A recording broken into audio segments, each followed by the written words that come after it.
Hi, this is Michael Buffer, and welcome to the BoxHard Podcast. Hello, everyone. This is Mikey Garcia. Yo, it's your boy, the odd guy himself, Malik King Scott. Hi, I'm Charlie Edwards. This is Fast Eddie Chambers, and you're listening to the BoxHard Podcast with my main man, Joey Coastman. Hello everybody and welcome to episode 32 of the BoxHard Podcast. I'm your host Joey Coastman.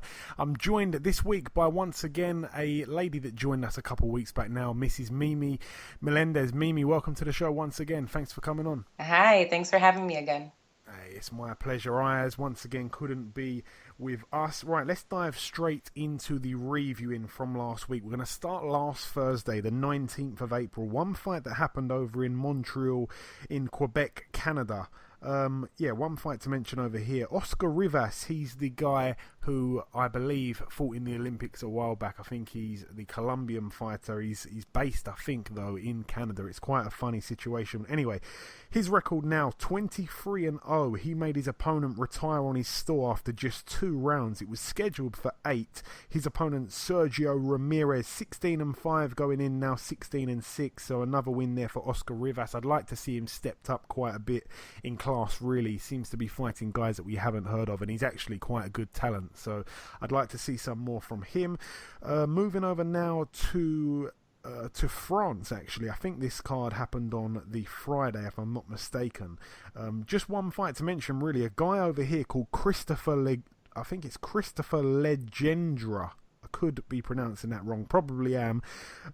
His record 11-8. He took on a guy that's quite hot in the news, I suppose, over in the UK now, called Cedric Paynow. That's the guy that had that life and death fight with Conor Benn, in which many people thought that he perhaps deserved to win the decision. Well, anyway, unfortunately for Cedric Paynow fans, he was actually knocked out in round 6 of a scheduled 8-rounder. So he is now gone into losing to a losing record, if you like. He's now 5-6 with 3 draws.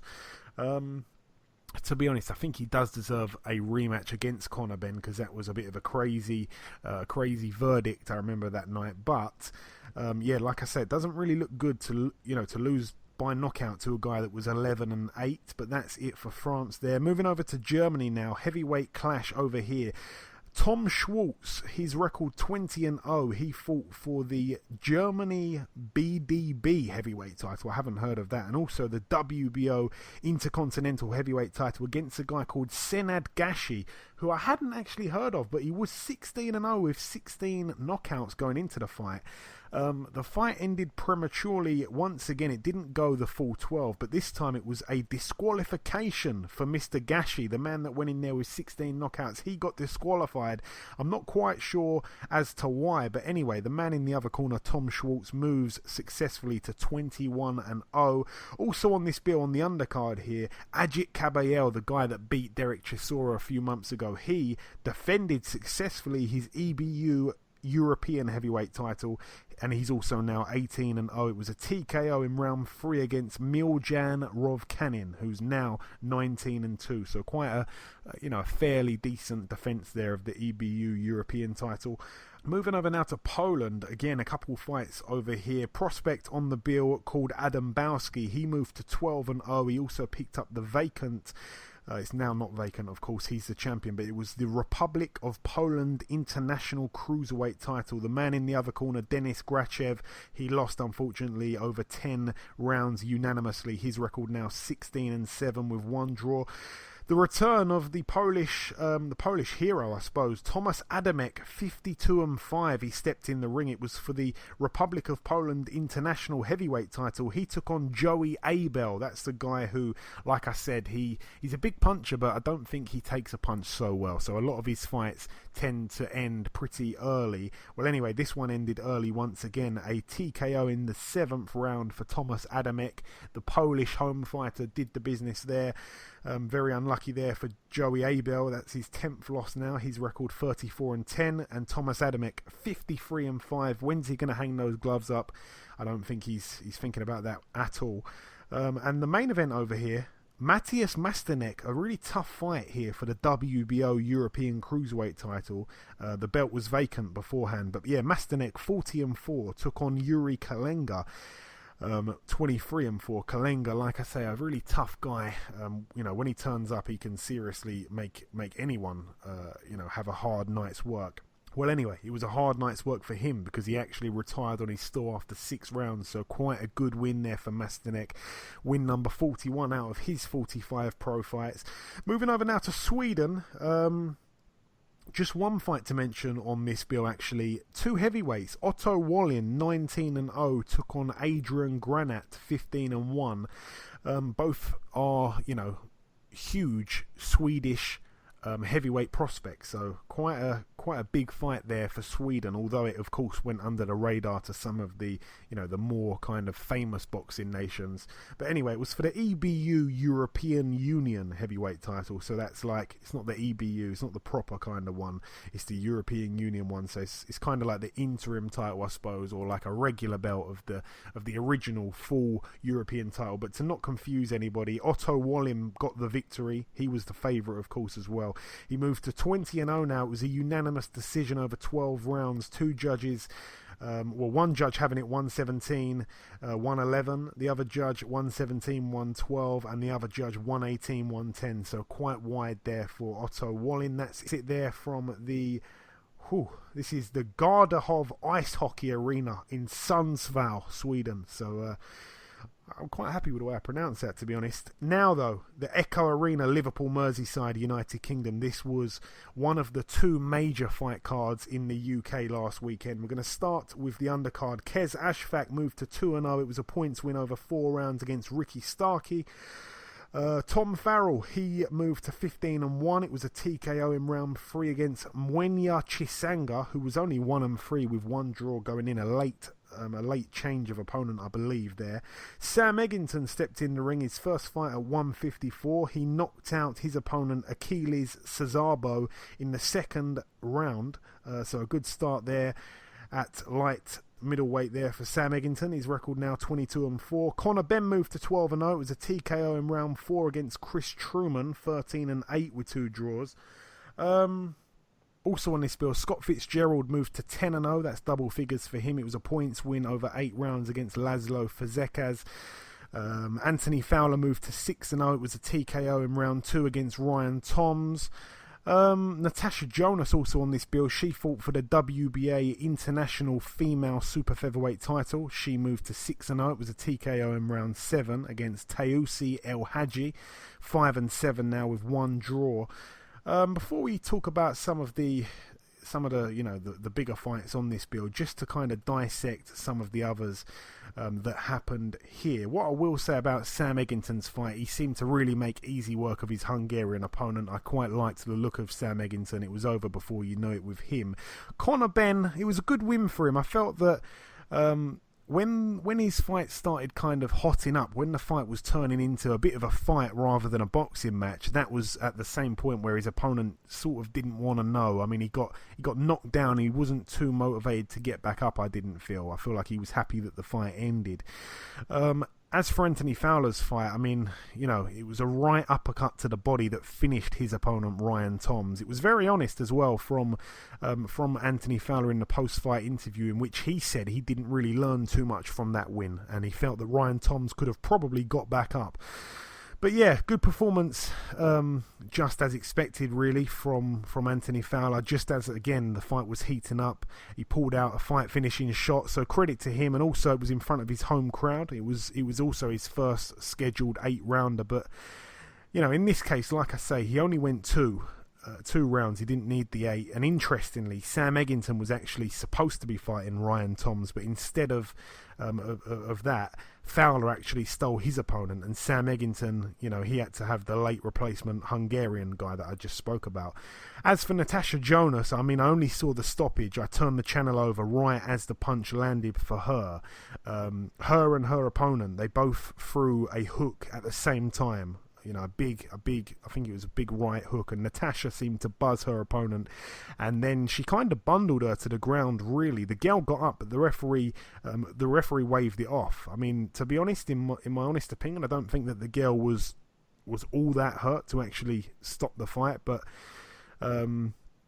she'd never been stopped before, so I suppose it's a bit of a statement there for Miss GB as she goes now with that little alias. But moving up the bill once again, trying to go through this pretty quickly. Sean Masher Dodd, he moved to 15-3 with one draw. It was an unsuccessful defence of his Commonwealth lightweight title against Tommy Coyle, 23-4 going in, now 24-4. It was a TKO in round 6 for Tommy Coyle. Dodd was actually down twice in that fight in total.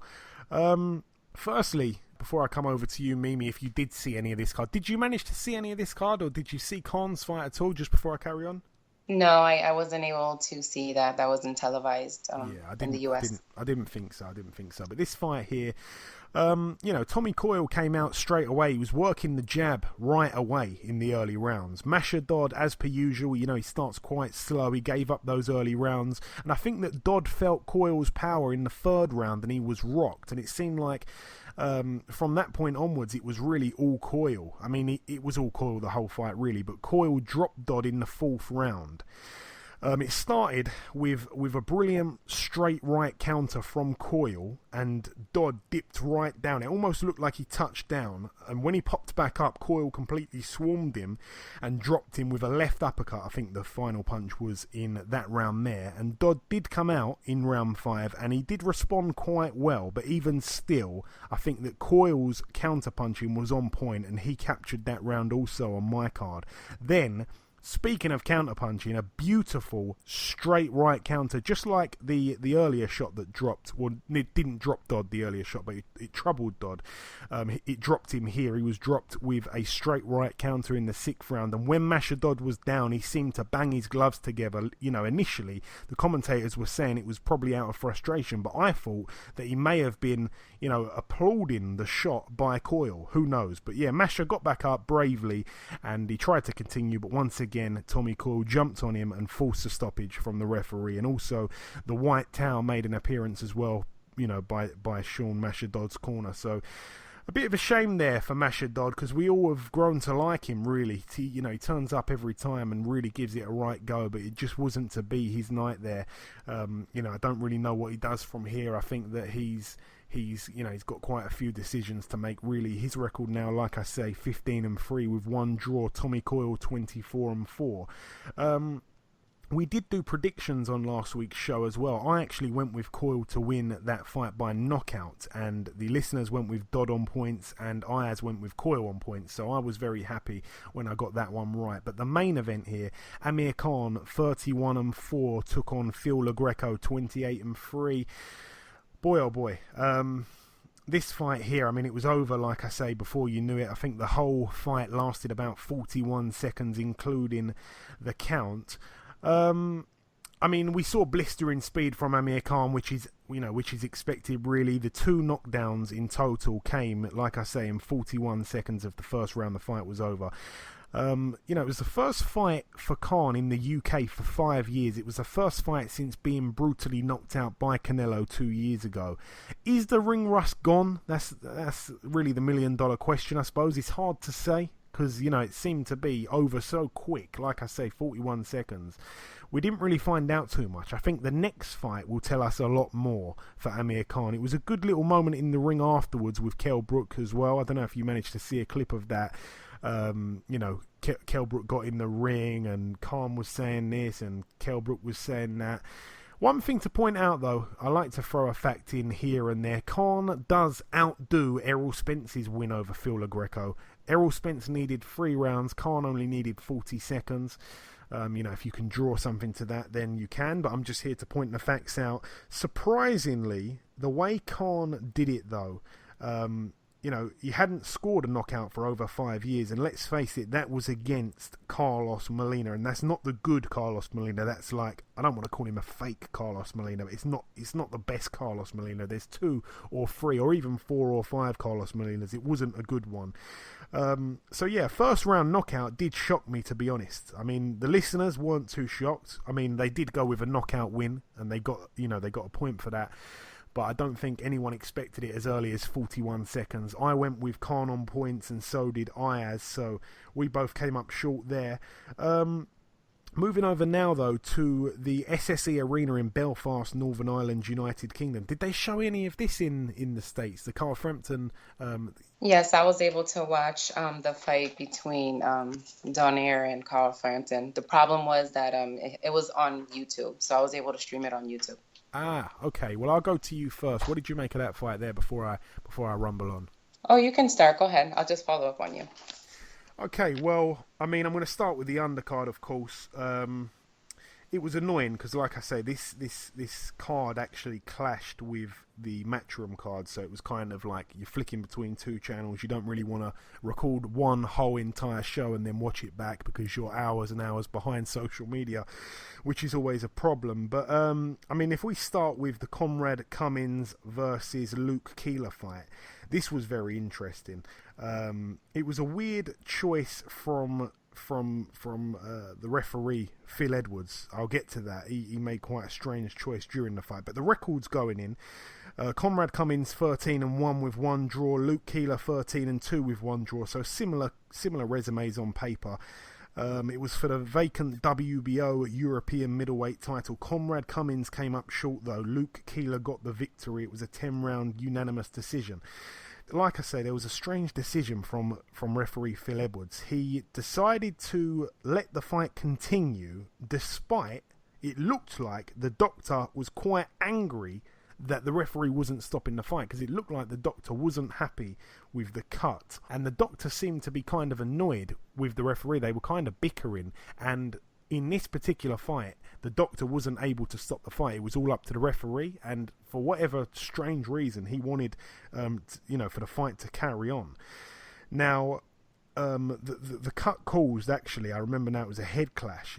There was just many head clashes going in all night, and thankfully the head clash was acknowledged by the referee, the one that did open the cut, because obviously if it was caused by a punch and the referee, or it was caused by a head and the referee didn't see it and he thought it may have been a punch, then that completely changes what could happen if the fight was to be called off. But yeah, Luke Keeler, it's the first time I've had a good look at him. I think he fights a lot like a small version of Joe Calzaghe, the way he keeps his hands down and really throws out the spiteful jab almost from the hips. He really impressed me with his work. I feel that, and I don't want to be too harsh now, but I feel that Conrad Cummins is a tad overrated. I mean, we all know he's kind of like a really good friend of Carl Frampton, but I don't think he's much else, and I don't want to be too critical there. He just didn't impress me whatsoever. A good fight that I think, could happen domestically for Conrad Cummins would be perhaps Marcus Morrison, or maybe even Felix Cash. I think you'd probably have to favour Felix Cash, but yeah, I mean, this Luke Keeler, like I said, the first proper time I've watched him, and I think he can really go on to big things. I'd have to look at his resume. I know that, of course, he's not unbeaten. Obviously, he's lost 2 fights, and I don't think they were at a particular good level. So I don't know what happened there, but I know he's now taking boxing serious, which is what we hear from a lot of fighters. I know that he's now apparently a full-time boxer. I think he previously was a part-time boxer, so all the very best to Luke Keeler. Like I say, he's the new WBO European middleweight champion. Also on this bill, Tyrone McKenna 15-0 with 1 draw, took on Anthony Upton 17-1. Upton did beat McKenna back in the amateurs, so this was kind of like Tyrone McKenna's revenge, if you like. Now Upton, his style, he reminds me a lot of Andy Lee, in the fact that they're both insanely tall for their weights. They both have got really skinny looking legs, and they're both southpaws. I'm not sure that Upton has got that Andy Lee type power, but he is only a light welterweight. He's only 140. I expected more of a fun fight really from both the guys here. I did find myself switching over to watch Natasha Jonas a little bit and her post-fight interview. It seemed to be a close fight though. I mean, Upton is definitely the cuter of the two, but I felt that McKenna had the higher work rate despite not really using his size to his advantage. McKenna did score a knockdown, I think it was in round 9 if I'm not mistaken. It was a delayed reaction from, I believe, a left hook in which Upton took a knee temporarily. I felt that the knockdown probably would have made all the difference on the cards, but it didn't in the end. It was quite a wide win for Tyrone McKenna. I can't remember the scorecards now, but a 10-round points win for him. I say scorecards, I think it was actually just the referee scoring it. So yeah, quite a it's a weird thing. I don't think they do it over in the States actually, but sometimes over in the UK, a referee can be actually refereeing and judging a fight at the same time, which is kind of mad. But anyway, Tyrone McKenna now remains undefeated. He's now 16-0, and he avenges that defeat to Anthony Upton, which goes back to the amateurs a long, long time ago. I think it was about 10 years ago or so. Anthony Upton now 17-2. Also, the final fight to mention before we get on to the main event, Zolani Tete. A lot of people very reluctant to talk about this. He defended successfully his WBO World Bantamweight title. He moved to 27-3. It was a unanimous decision over 12 rounds against Omar Narvaez, who is now 48-3 with 2 draws. Because of, I think it was the Amir Khan fight and all the rest of that, I think that was the case, I actually switched the Tete fight on from round 6 onwards, and everybody assures me that that was the right thing to do. Everyone said, don't go back and watch the first 6 rounds, you didn't miss a thing. So I was happy to watch it from round 6 onwards, but it was a very, very boring fight. It was supposed to be a really good win, because Zolani Tete was actually put on this show to make a bit of a statement in Ryan Burnett's backyard. The problem was Narvaez, who's been around forever, he's been around for absolutely ever. I think he's been boxing for coming up something mad like about 20 years. He was very, very, very negative, and the styles just simply didn't gel. So it was a real hard fight to get through, to be honest.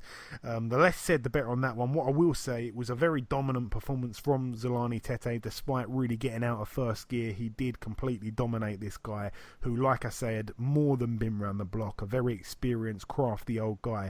And when I say old guy, I really mean that in both ways, in boxing terms and also age terms. I think he's about 41, so it doesn't look great, but he did ultimately shut him out, I think, on most of the cards, if not all of them. The main event, though, for the interim WBO World Featherweight title. In one corner, Carl Frampton, 24-1. In the other corner, the former 4-weight world champion, Mr. Nonito Donaire, a man that's been on this show a couple of times, 38-4. It ended up being a unanimous decision over 12 rounds for Carl Frampton. I'm going to go to you first, Mimi. What did you make of this fight here? I thought the fight was great. There was a lot of action in it. Frampton used his jab effectively, and he was fighting from a distance, setting up traps for Donaire. He countered effectively. He's just a crafty, high ring IQ fighter. He just has better ring generalship than, Donaire does. But that's not taken away from Donaire. He's done a lot. Like you said, he's a 4-weight, champ, a 4-division champ, which, is a big accolade, something to celebrate in boxing. But I just thought that, there was an obvious, discrepancy in levels here. You know what I mean? Carl Frampton is a very smart fighter, and he's actually now, because he won the WBO interim title, he is now Valdez's mandatory. Yeah, very interesting fact to that, actually, and we'll get to that in just a moment. That's a juicy fight. But yeah, if I just fly through this, round by round if I can, I think that the first round was a very close round. I felt that Donaire could have probably even edged it. I think Frampton definitely took the second. I think he also managed to damage Donaire's left eye in that second round. Frampton seemed to find his rhythm very early. From about the third round, I think he really, got down to his work. I think he had a great third round. He looked really, really sharp and snappy with his shots. I think the fourth round was more of the same from Frampton. Frampton, he proved once again, when he's in good form, he really does look a real special fighter. I think rounds 5 and 6 were also Frampton rounds, but in round 7, that was a round where Donaire was actually pinned on the ropes and shipping a lot of punishment, and then he came back with his own little flurry. It was a big uppercut that he landed, and he seemed to trouble Frampton momentarily. Frampton fired right back very bravely of him, and probably a bit stupid, to be honest, but at that time he fired right back to almost kind of shrug off any kind of suggestion that he took the shot quite badly. But, you know, it was a worrying second, I felt, for Frampton. I think Nonito Donaire landed, you know, a great, nice variety of shots once again in the 11th, and he did seem to have Frampton in some trouble in that round as well. But aside from that, he had his moments in the fight, but it just wasn't to be. Also, Carl Frampton did say that he was hurt in that 11th round as well, which was honest of him. But aside from, like I say, a few good moments from Donaire here and there, Carl pretty much dominated everything. Despite the age factor, and you know, we all know that Donaire's best days are behind him, it was still a special performance from Frampton, and once again for me he solidifies his status as arguably Britain's best pound-for-pound fighter right now. Some would argue, some would say Anthony Joshua, what are you talking about? But seriously, Frampton, when he's switched on, can just look brilliant, you know? Like you said, Mimi, his ring IQ is almost on a different level to Donaire's. Donaire was a fantastic fighter in his heyday, but this point in his career, he can't match Frampton, and, you know, it seemed like he was very much out of his depth there. I'm happy that there was no stoppage. I did say last week quite confidently that I didn't think there would be any stoppage. I thought that this certainly was a 12-round fight, and, you know, I'm happy that he didn't disgrace himself, Donaire, and he did a lot of great things in the build-up to the fight. I don't know if you saw some videos where they did like an open kind of public workout a couple days before the fight. He was inviting kids up into the ring and, you know, trying to teach them how to box for about 5 minutes each, and it was just a great gesture from him. He's done so many great things since he was, you know, in Belfast and the rest of it. So massive credit to Donaire. He seriously is one of the best fighters you know, of recent years, and certainly one of the nicest guys as well. And, you know, it's all the same guy. He's a nice guy, and also he's an even better boxer. So yeah, real credit to the sport, Donaire. I've thought that for a long time. Going back to the predictions once again here, I went with Frampton on points, so did Ayers, and so did the listeners, so we all got that one right. That's it for the Belfast card, though. Moving over to the last card to mention of last week. It happened at the Barclays Center in Brooklyn, New York, USA. Just to fly through the undercard, the brother of Gary Russell Jr., Gary Antoine Russell, he moved to 5-0. It was a TKO in round 2 against Andrew Rogers, who's 4-3 with 1 draw now. The brother of Marcos Maidana, Fabian Maidana, he moved to 15-0. It was a TKO in round 3 against Justin Savvy, who was 31-15 with 2 draws going in. But coming to the 3 main fights, if you like, it's hard to kind of say which one was the main event, really, because they were 3 good fights. But let's start with... I'll let you choose, Mimi. Where should we start out the 3 big fights on this card? Should we go Gervonta Davis, Jamal Charlo, or Adrian Broner? I think we should just go in the order that they were done. Let's do Davis first. The order they were done. Oh, Davis. Davis was first. Yeah. Okay, he moved, of course, to 20-0. It was a TKO in round 3 against Jesus Cuellar. It was for the WBA Super Featherweight title. I'm still kind of yet to clarify if he now is the youngest ever 2-time world champion. I know that's what Leonard Ellaby has been saying a lot, but if it is to be true, then it really is quite an achievement from Gervonta Davis. It was non-stop pressure from Davis from the first bell. Cuellar did put up a fight, to his credit. He took a lot of shots from Davis and soaked them up, but Davis dropped Cuellar in round 2 with a left to the body, and Cuellar was able to survive the rest of that round. Davis, it just seemed, was able to walk through Cuellar. The punches that Cuellar would throw, they just weren't getting the respect at all from Gervonta Davis. And in the 3rd round, like I say, Davis dropped him again with a body shot, and the referee, I will point this out, the referee, Benji Estevez, actually said in Spanish to Cuellar, un poquito más, which of course translates to a little bit more.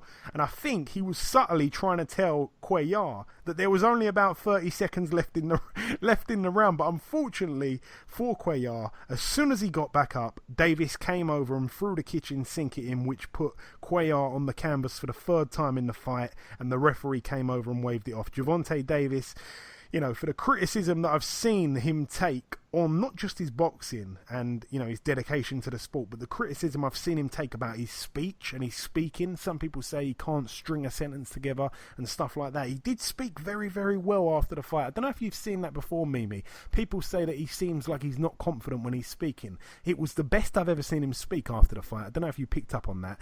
Maybe yes, maybe no. We can get to that. But firstly, what did you make of his performance? First off, I wanted to start with Cuellar. He's a very tough guy. He's aggressive. Very tough. You know, and he's talented and he has power, you know, but I will say that Tank looked spectacular in this fight. Once Cuellar had a taste of Davis's power, it made him less aggressive, more reluctant to let his hands go. And the body shots that he landed on Cuellar, he broke him down. He was very intelligent with his choice, with his punches, his choice of punches. The way he created openings, you know, for the left uppercut and the right hook to the body with the other punches that he was doing. Davis showed maturity and patience. When he knocked down Cuellar, he didn't jump on him. He was very patient. He knew it was coming. I just think that the change from his trainer to Kevin Cunningham was a very smart choice. He's a no-nonsense trainer. I think him getting out of Baltimore was a great idea. Cunningham has discipline and structure and a lot of focus on his camps and his training camps. So I think it was a great choice for Tank. And now we know what an in tip-top shape Tank can actually do, which is super impressive. He looked great. Yeah, that was quite hard to say. Let me try and say that. In tip-top shape Tank. Yeah, well done, Mimi. Yeah, you know, he showed up. I'm liking the look of Gervonta. I've always thought he's a brilliant fighter. It seemed a bit weird last time out. Like I say, I think it was on the Mayweather-McGregor undercard where his mind just didn't seem to be on the task in front of him. But he turned up and he looked like his old self here and did a real job on his opponent. And it's also great that he hasn't had to move up in weight. A lot of people thought that because he missed the weight on that fight back in August, he would probably have to go up in weight, but he stayed at super featherweight, so I'm pleased about that. And he seemed to look really good, like I say, in great shape. He seemed to do the weight well. But yeah, that's it for that fight. Like I say, Cuellar down once in round 2 and twice in that third and final round for him. Jamal Charlo now 26-0. He KO'd Hugo Centeno Jr. In the second round. His record, by the way, now Centeno 26-2. It was, of course, for the interim WBC World Middleweight title. If I'm not mistaken, I think it was also unofficially or officially, however you want to put it. It was for the mandatory position to take on Triple G at some point in the near future. Another really dominant performance from Jamal Charlo. Do you know what, Mimi? I saw the knockout, but I can't remember the fight because I saw so many fights here, there, and everywhere that it's actually slipped my mind. So you're going to have to do more of the talking on this one if you don't mind, if you can save the day like you have done. Well, I'll try. I just thought that Charlo looked excellent in the ring. He was sharp. He was powerful. He was smart. He just has a superior, talent and the athleticism that comes with it. He just is a force to be reckoned with at this point. I have to admit, I've never watched Centeno fight before, but there's no shame in losing to Jamal. He is amazing, and I see great things for him. I would love to see him, fighting with Triple G, Canelo, BJS, Jacobs. I would love to see him step up his comp because I know that either he could beat them or he will give them one heck of a fight. I just feel like he is that talented. At this point, him fighting, these prospects, he's just like running over them with no issues. But like I said, Centeno's hair looked, fabulous at the end of even getting knocked out, not one hair out of place. So I gotta, give him props for that. Other than that, everything was just in Charlo's favor since the beginning of the first bell. Yeah, talking of good hair, I'm not quite sure which one of the Charlos sports a fantastic little bit of blonde in his afro style hair. I don't even know if it's called afro style hair, but yeah, he's got a nice bit of blonde in there. So battle of the hair there. The main event now on this one, Adrian Broner 33-3 took on Jesse Vargas 28-2. Remember, a few weeks ago we believed in the other corner it would be Omar Figueroa. Of course that fell through. Jesse Vargas stepped in. Initially I wasn't too happy with that as a replacement. I still felt that Adrian Broner would win the fight, so much to the point where on the prediction league I went with Broner to win on points, and I believe at the end of the fight he probably did enough to get it, in my honest opinion. Ayaz and the listeners both went with Vargas on points, and like I say, at the end of the fight, just before they read out the verdict, I was thinking, yes, I've gained another point, and once again my unluckiness, I suppose, chases me round, and ended up being a majority draw. One judge giving the verdict to Adrian Broner, but overall by two judges giving it a draw. This fight here, though, I mean, boy, oh boy, oh boy.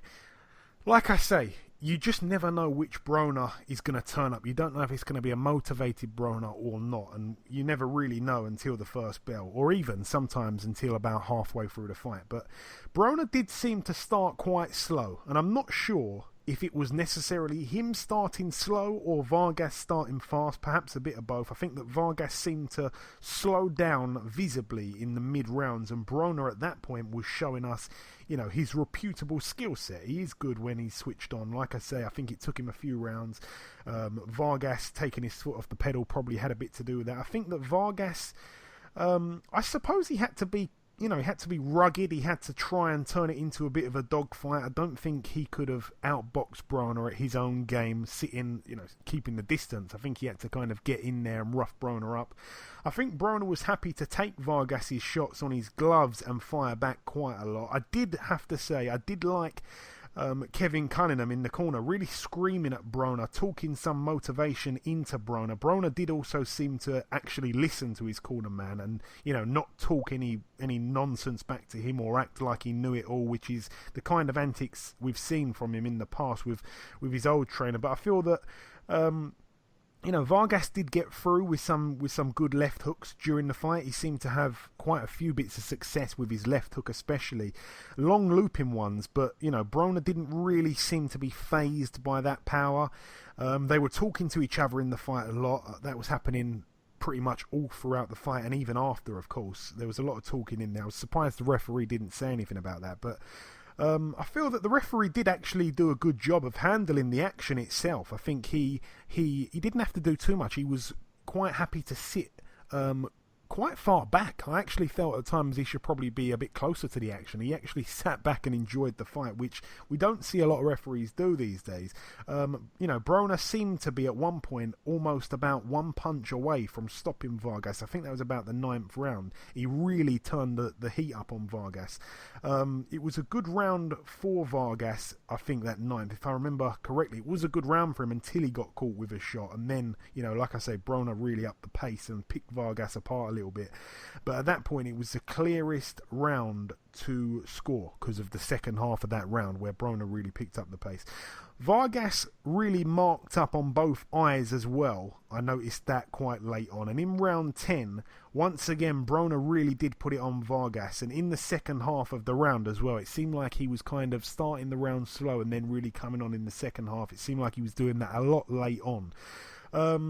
I almost want to say that Broner perhaps tried to save some of his energy until the later rounds to put it on Vargas. Remember, we have to bear in mind Vargas was also coming down in weight, only 3 pounds. I think it was 144 or 143, so only 3 or 4 pounds. But still, it does make a great difference. Vargas was also cut quite badly in round 11. I felt that he probably won that round though, because Broner didn't really land too much clean apart from the shot that, of course, opened the cut up on Vargas. But a lot of people had it really close going into the 12th round. There were scorecards going either way on social media, and in the 12th round I didn't really feel that much happened. I felt it was quite a close round, the 12th. But yeah, like I say, many scorecards all over the board. I felt that Broner probably nicked it by about 2 rounds in my gut. But I didn't score the fight, unfortunately. Did you happen to score it at all, Mimi? Or if not, who did you have winning it in your gut? For me personally, I thought that Broner edged that one out. I had him up by 2 rounds as well. Yeah. Vargas did extremely well in the first half of the fight. He came out really strong, establishing that jab, pot shotting to Broner's body. And Broner, because of all the jabbing, he had a hard time finding his range, and he really couldn't get his offense going because, he was always getting the jab in his face. In the second round, Vargas started landing combos, and he wasn't landing all of his shots clean, but he was still very active, and Broner still was on the receiving end of the blows. Again, round 3, I felt like, Vargas still was pushing the pace, and he threw a couple borderline, low blows.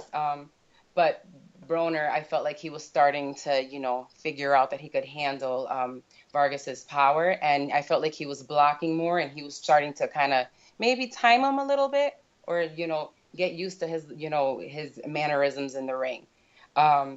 Also, he started picking up the activity too, like towards like the middle of the third round. By round 4, I already saw that Vargas was losing control of the pace of the fight. He was getting caught with combos. Broner started off the round with some nice right hands and some really sharp jabs. Like when Broner gets on the offense, he looks amazing. He just needs to let those hands go. It's really frustrating watching Broner because we know how talented he truly is. So when he doesn't let his hands go, it gets really frustrating to watch. And it kind of feels almost as if, he's giving those rounds away, or maybe he was waiting for Jesse to kind of gas out a little bit, or maybe he needs those couple of rounds to, kind of warm up and try to figure Jesse out a little bit. I wasn't sure. But I knew by round 5, Vargas started developing that little mouse under his left eye. So Broner was definitely landing. It was showing on Vargas's face. By round 6, Vargas was already, you could tell he was, fatigued. He was taking shots to the body. And Vargas was also starting to kind of lean in. And Broner just kept busy with the jab. And, he landed a low blow also, and that's the round that he got a warning in.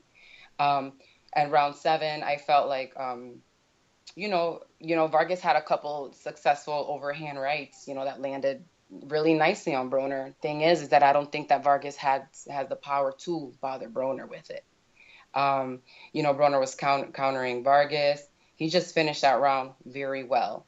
In round 8, Vargas was still landing to the body, jabbing, still, landing his jab. His jab was his money shot in this fight. Broner was looking more confident. You can tell in his body movement. He was looking more confident in that round. He was letting his hands go. He was like, he had some nice, 1-2 combos. He was landing on Vargas. And that was a good round, a really solid round in my opinion, for Broner. Round 9, Vargas started abandoning his jab a little bit, and he was still, working, the body, but he seemed to really get fatigued at this point. And by him slowing down on his jab, he was letting Broner even more into the fight.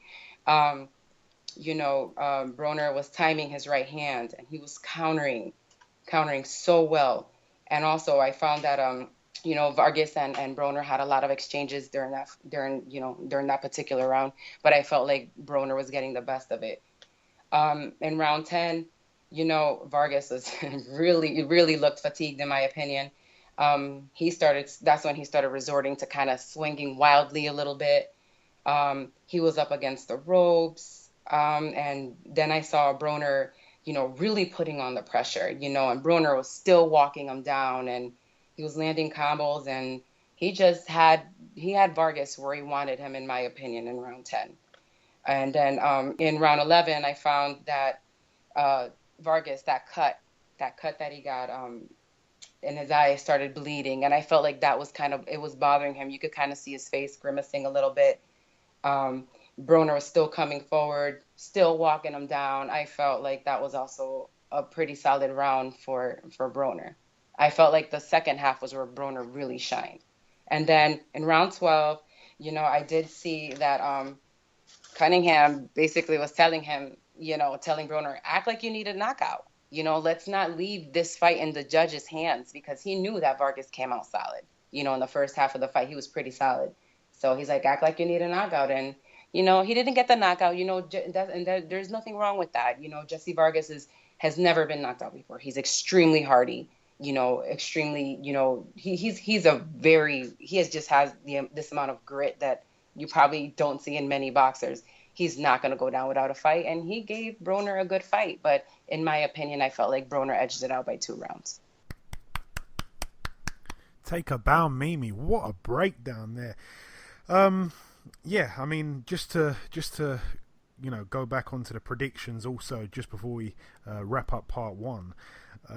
I had Charlo by knockout. I had Davis by knockout. So did Ayaz and the listeners on both of those. So we all gain a point there.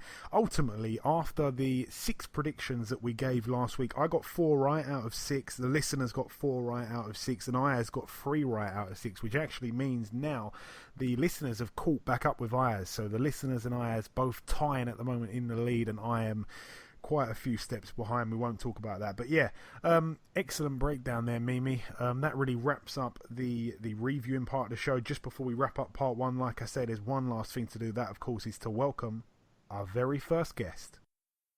Ladies and gentlemen, please welcome the former English champion, the former British champion, and the former IBF Flyweight World Title Challenger, Mr. Charlie Edwards. Charlie, welcome to the show, my man.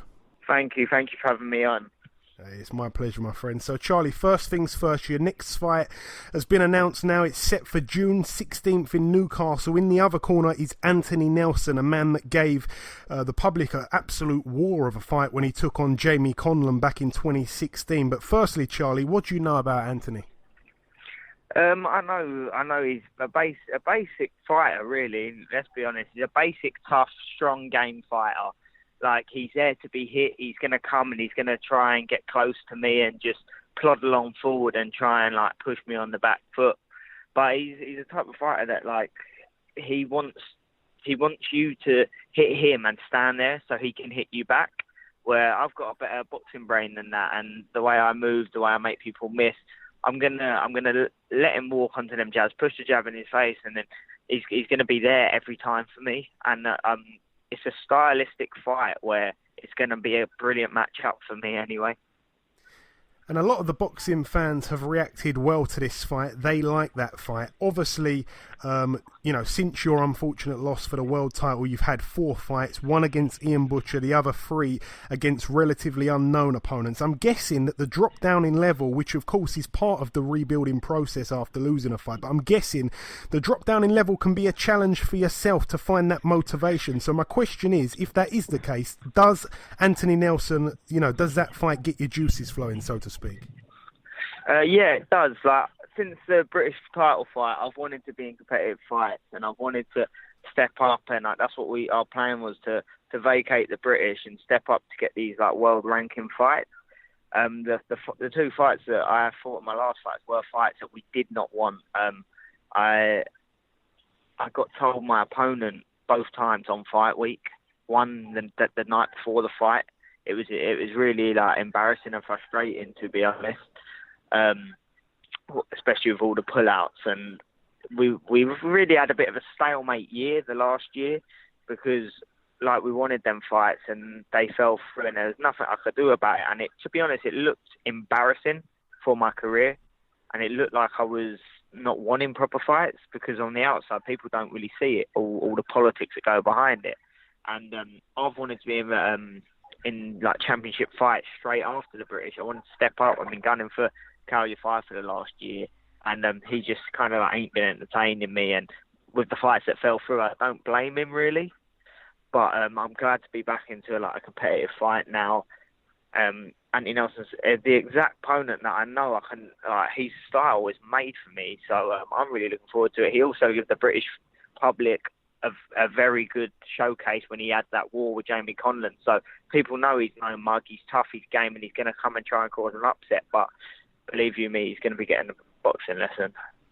And that fight that you mentioned there, that I mentioned also against Conlan, did you watch that at the time, or is that something that you've watched recently? It was a Fight of the Year contender at the time. Yeah, they won Fight of the Year. Oh, did they win it? There you go. Yeah, they won it. And yeah, it's a fight I watched at the time, and it's a fight like that. It was just both of them was like just you hit me, I hit you, and that's not what boxing's about. Boxing's about making someone miss and making them pay, and that's what I'm going to do to Anthony Nelson tonight. And obviously, just it seems like it's a very mutual kind of thing, and it all ended on good terms. But the recent news that you've parted ways with Adam Booth, if you could just give us a little sentence or two on that one, Char. Yeah, I parted ways with Adam Booth. I decided to move back up to Sheffield and train with Grant Smith alongside my brother Sonny Edwards. He's a really great coach, and I'm looking forward to push on and work now with Grant. And but me and Adam, we finished on great and he's a friend for life, 100%. Excellent. And like I say, Charlie, not to look back in the past, and also at a negative too much, but because we haven't really spoke since, about boxing anyway, since before the world title fight, did that take anything out of you mentally? Were you down for a long period of time afterwards? What effect did it have on you, and how long did it last for? To be fair, it did. It took me about a month to get over it. I was like, I didn't want to go out of the house. I felt like I've let everyone down, and I was embarrassed, really, even though I actually showed a lot more and got a lot more respect from everyone. And I think that helped my fan base go up, how much heart I had and how I weren't just going to lay down, and like how I wanted it and wouldn't stop going. And I took it as such a risk in my eighth fight. So it was like, it's one of them things, but I was heartbroken. I was lost, and it took me like a month to get over it. Then I wiped myself down, and I made sure I was back out in November, because I just wanted to get back on the horse. Didn't want to wait too long. Yeah. And obviously you were trying that night to become the quickest Englishman to win a world title, which would have been your 9th fight. However, you didn't disgrace yourself. Like I say, it was certainly competitive while it lasted. What did Casimero do good, though? Sharing the ring with him, what was it that made him world-class, Char?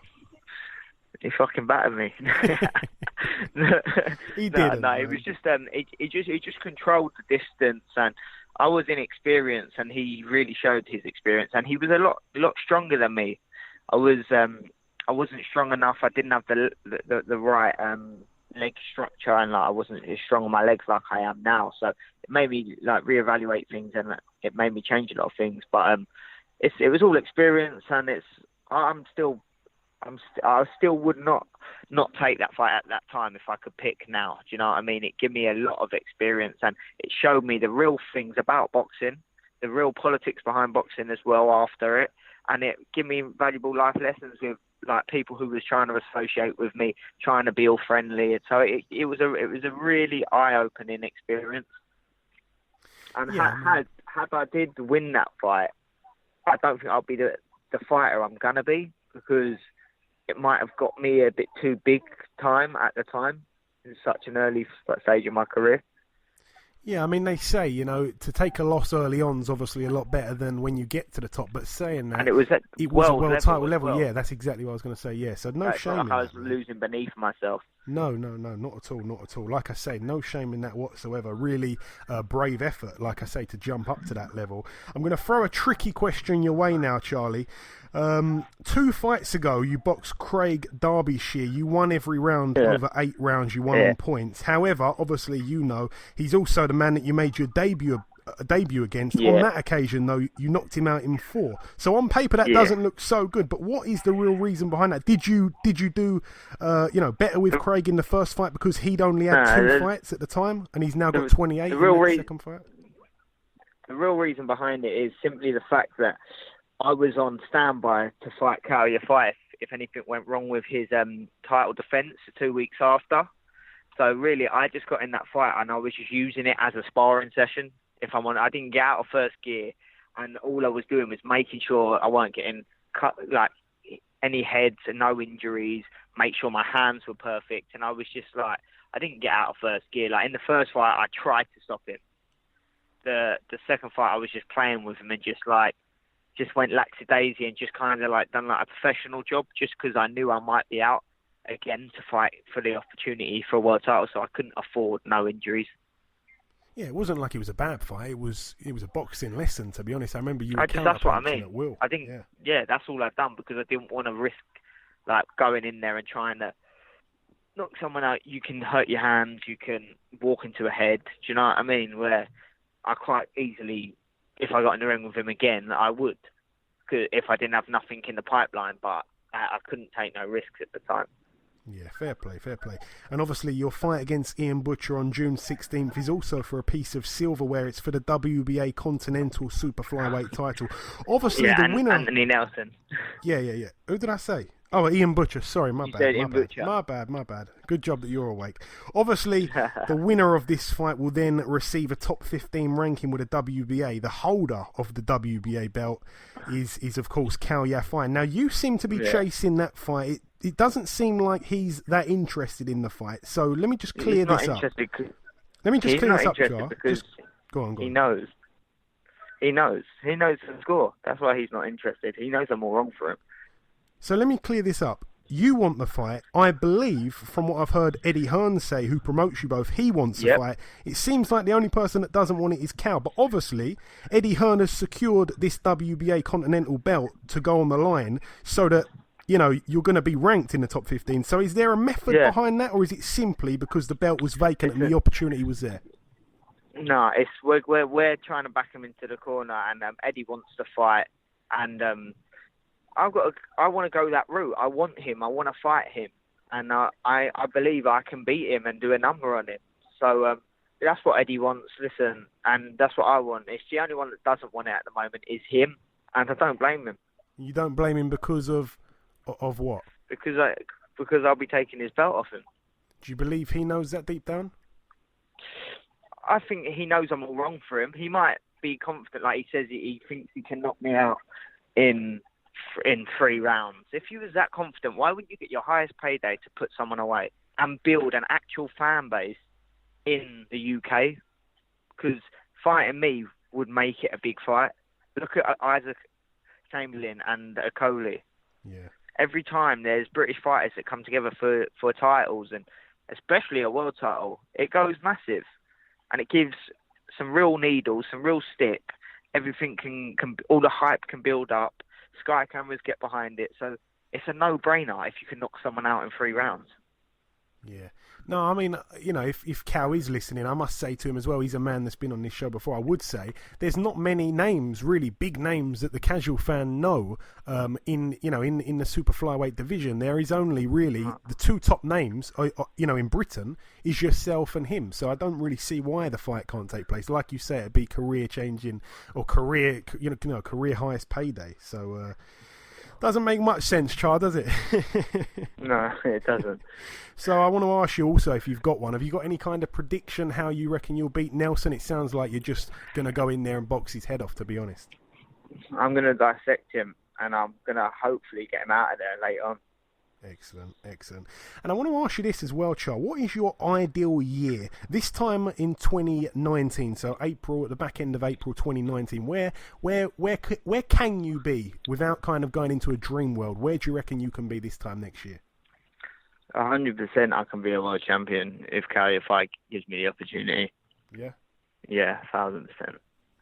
All right, and lastly, just before I let you go, Char, anything that you want to say at all to anybody that may be listening? I just want to say thank you everyone for the ongoing support. This last year has been so frustrating for me, but I'm going to be back with a bang on June the 16th in front of Anthony Nelson's home crowd, and I'm going to really show what I have been working on away from the ring and all the improvements I have made, and I'm looking forward to getting back on the journey.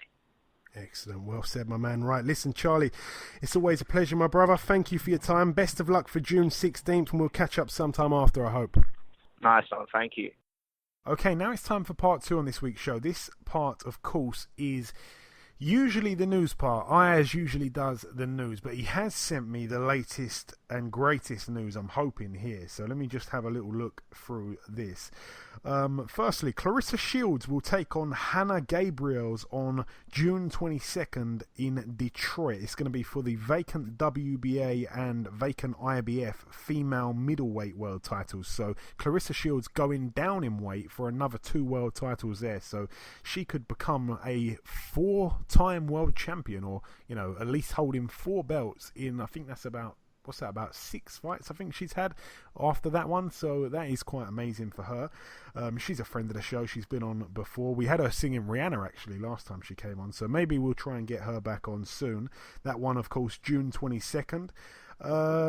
Also, we have Lewis Ritson to defend his British lightweight title against Paul Hyland Jr. That's his mandatory for that. That one's going to be on June 16th at the Newcastle Arena, I believe it's called. It's in Newcastle anyway. That's going to be on Sky Sports. Also on that undercard, Josh Kelly, a man that we had on the show last week, he will be on that undercard. And also, of course, our first guest on this show, Charlie Edwards from earlier, he'll be on that bill as well, as we mentioned. So yeah, great card there.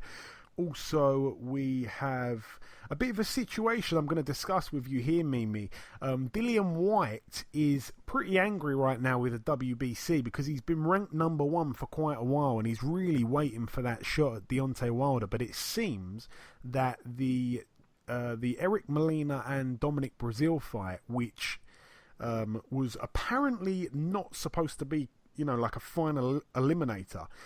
Well, now people are saying that, the rumour is that the WBC have gone back on that, even though the fight's long finished now, and said that actually it was a final eliminator and that Breazeale will now be the next in line to take on Deontay Wilder. So, perhaps it would make a better fight, but that's another story. I feel that Whyte probably does have a right to feel frustrated here.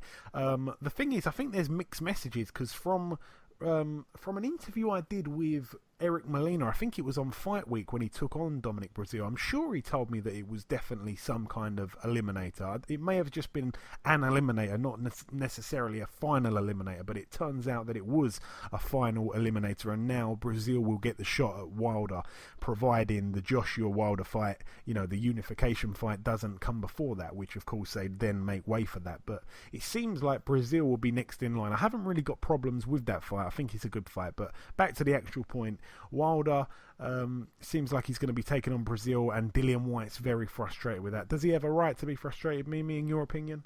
I mean, he was ranked number 1, yeah. in the WBC. I understand his frustration.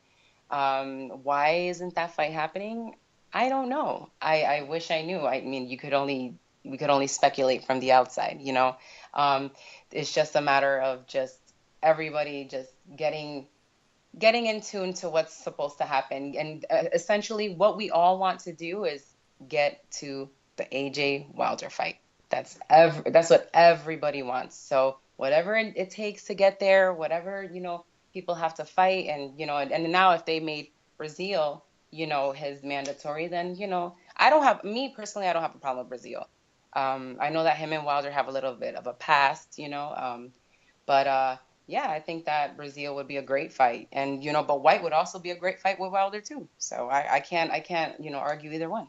Yeah, I got a lot of time for Dominic Breazeale. He's another guy that him and his manager, really, really, really good people. I think it's his manager. I think it's actually his publicist. Very, very nice people actually. And if that fight does end up happening, we'll certainly get him on the phone. Also, in other news, also regarding a WBC title, but it's going to be down at welterweight, this one, of course. Keith Thurman gave up his WBC title over the last couple of days. It seems that hand injuries, I believe, is and elbow injuries, if I'm not mistaken, seem to kind of be derailing Keith Thurman's whole fight plans, really. I mean, I think he's still got, is it the WBA he's still got off the top of my head? I even get confused. Yeah, he's got the WBA, hasn't he? So I think he's still got that, but he's had to give up the WBC. I'm guessing because they probably tried to force a fight onto him.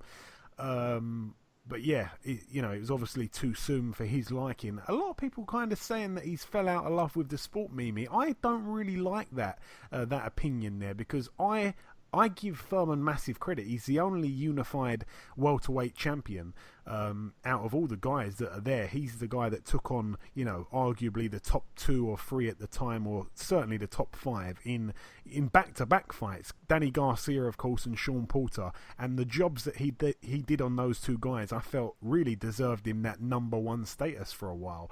And I don't really take it too lightly. When people start criticising him, I start getting a bit defensive. So I really like Furman, but if it's true that his hunger's kind of leaving him, which there's no real proof of that, I don't feel, if from anything he's actually said, but it's a shame if the hunger is going in, at the end of the day, isn't it? Absolutely. If that is really the case, that is a very big shame, and and it's sad because he is very extremely talented. He is probably one of my favorite welterweights right now, and he is unified because he knows what he's doing and he deserves to be unified. I know that he had a fight coming up. He wanted to get a couple tune-up fights before, getting into talks about the Spence fight because he had gotten injured. He had been out for a while, so he wanted to get some tune-up fights, and then he ended up getting hurt again. So then he ended up postponing the fight, and then the next news we hear about him is that he's vacating. Is this a matter of him losing love for what he does? Who knows? I mean, that's all speculation. But for me, he just got hurt again. It could be a matter of him just wanting to heal his body. It could be a matter of him just wanting to be at 100% before he gets himself back into the squared circle. I would be the same way.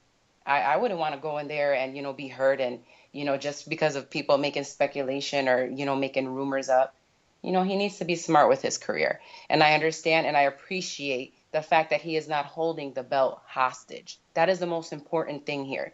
Now he's leaving it open for others to fight for it because he knows he can't fight for it. And he's being really respectful of the belt and really respectful of the sport by doing that. And I guarantee that once he's at 100%, if he decides to come back, he will get his belt back. I certainly hope so. I certainly hope so. I don't think he's necessarily ducking anybody. I think he's just taking, the necessary time out and the right kind of precautions before stepping in a fight with somebody like Errol Spence. I certainly don't think he'd run away from that whatsoever. Some people just seem to forget that he's a unified world champion and an undefeated one, and a guy that's really shown no flaws. I think him against Errol Spence is an absolute super fight, and one that I personally would pay for, by the way.